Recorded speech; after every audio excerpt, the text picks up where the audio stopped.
Aquest és l'exercici C3 de l'ESPAU del País Basc de l'any 2024 i diu: en una cel·la electrolítica es fa passar durant 1,5 hores un corrent d'un ampere a través d'un litre de dissolució de nitrat de plata, la qual la seva concentració inicial és de 0,1 molar. A l'apartat A ens demanen calcular la massa de plata metàl·lica dipositada en el càtode.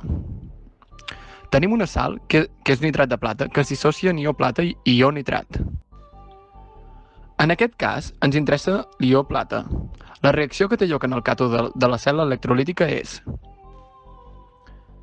en aquest cas, per calcular la massa de plata, ho podem resoldre amb una fórmula derivada de l'electròlisi, que descriu la massa de substància dipositada o alliberada en un elèctrode a partir del pas de corrent elèctric per una solució electrolítica.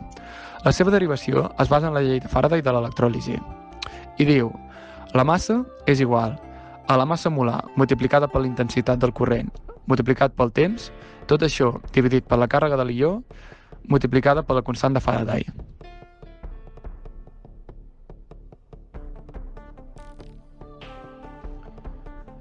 A l'apartat B ens demanen calcular la concentració de l'ió de plata que queda finalment a la dissolució. Si agafem la quantitat de grams de plata que hem trobat a l'apartat anterior i la dividim pel pes atòmic de la plata, obtenim: fem el càlcul de la nova concentració de la dissolució suposant que la concentració és d'1 litre. Finalment, a l'apartat C ens demanen calcular quants molts d'electrons han circulat. Aquest apartat el podem fer per factors de conversió.